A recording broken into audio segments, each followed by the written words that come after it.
മലയാളത്തിലെ ആദ്യത്തെ പത്രമാണ് രാജ്യസമാചാര്യമാണ് മലയാളത്തിലെ ആദ്യത്തെ പത്രം എന്ന് പറയുന്നത്.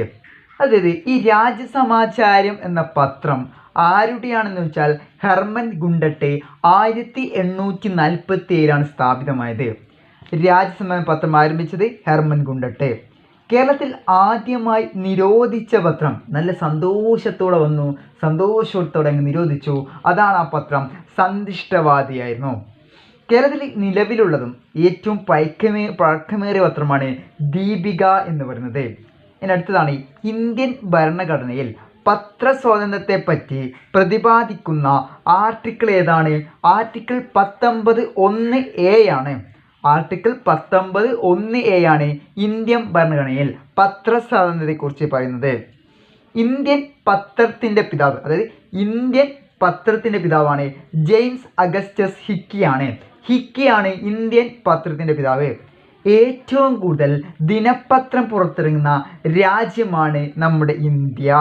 ഇന്ത്യൻ പത്രപ്രവർത്തനത്തിൻ്റെ വന്ധ്യവയോധികൻ തുഷാർ ഗാന്ധി ഘോഷ് ആണ്. ഇന്ത്യൻ പത്രപ്രവർത്തനത്തിൻ്റെ വന്ധ്യവയോധികൻ തുഷാർ ഗാന്ധി ഘോഷ് ആണ്. ഇന്ത്യൻ പത്രപ്രവർത്തനത്തിൻ്റെ പിതാവ് എന്നറിയപ്പെടുന്നത് പിതാവാണ് ചലപതി റാവു എന്ന് പറയുന്നത്. ഇന്ത്യയിലെ ആദ്യത്തെ ദിനപത്രമായ ബംഗാൾ ഗസറ്റ് പ്രസിദ്ധീകരിച്ച വർഷം ഏതാണ്? ഇന്ത്യയിലെ ആദ്യത്തെ ദിനപത്രമാണ് ബംഗാൾ ഗസറ്റ്. ഇതിൻ്റെ പ്രസിദ്ധീകരണം 1780 ജനുവരി മാസം 29-നാണ്. ബംഗാൾ ഗസറ്റ് ആരംഭിച്ചത് ആരാണ്? ജെയിംസ് അഗസ്റ്റസ് ഹിക്കിയാണ്. അതായത് ബംഗാൾ ഗസറ്റ് ആരംഭിച്ചത് നമുക്കറിയാം ഇന്ത്യൻ പത്രത്തിൻ്റെ പിതാവ് എന്ന് പറയുന്ന ജെയിംസ് അഗസ്റ്റിൻ ഹിക്കിയാണ്. ഇന്ത്യയിലെ ആദ്യത്തെ സായാഹ്ന പത്രമാണ് മദ്രാസ് മെയിലാണ്. ഇന്ത്യയിലെ ആദ്യത്തെ സായാഹ്ന പത്രമാണ് മദ്രാസ് മെയിൽ. മദ്രാസ് മെയിൽ പുറത്തിറങ്ങിയ വർഷമാണ് 1868-ലാണ് മദ്രാസ് മെയിൽ പുറത്തിറങ്ങിയത്.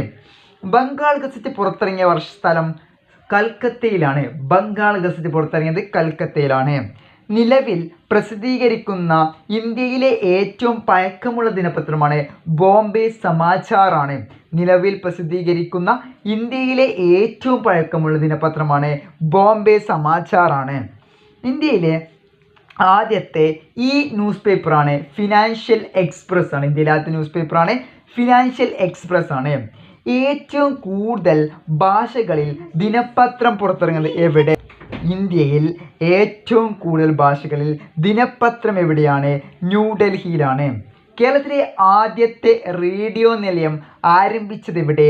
1943 മാർച്ച് 12 വർഷത്താണ് ആരംഭിച്ചത്. എവിടെയെന്ന് ചോദിച്ചാൽ കേരളത്തിലെ ആദ്യത്തെ റേഡിയോ നിലയം ആരംഭിച്ചെവിടെ? തിരുവനന്തപുരമാണ്. റേഡിയോയിലൂടെ മലയാള വാർത്താ പ്രക്ഷേപണം ആരംഭിച്ച തീയതി 1949 ജനുവരി 1-നാണ്. ഇനി അടുത്തതാണ് കേരളത്തിലെ ആദ്യത്തെ റേഡിയോ നിലയം ഉദ്ഘാടനം ചെയ്ത വ്യക്തി ആരാണ്? ചിത്തിര തിരുനാൾ ബാലരാമവർമ്മയാണ്.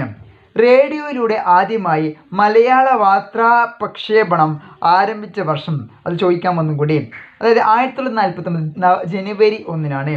തിരുവിതാംകൂറിലെ റേഡിയോ നിലയത്തെ ഓൾ ഇന്ത്യ റേഡിയോ എന്ന് ഏറ്റെടുത്തത് 1950 ഏപ്രിലാണ്. ഇനി ആകാശവാണിയുടെ ആപ്തവാക്യം എന്താണ്? ബഹുജന ഹിതായ ബഹുജന സുഖായ, ബഹുജന ഹിതായ ബഹുജന സുഖായ.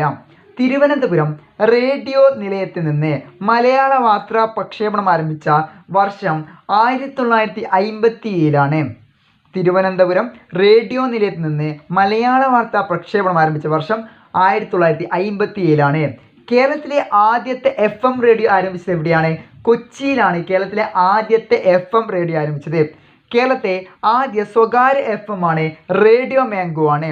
91.9 2007-ലാണ്. സ്വകാര്യം എന്ന് നോക്കുമ്പോൾ മാംഗോ. ദൂരദർശൻ ആരംഭിച്ച വർഷം 1985 ഓഗസ്റ്റ് മാസം 15-നാണ്. ദൂരദർശൻ്റെ കേരളത്തിലെ ആസ്ഥാനമാണ് കുടപ്പന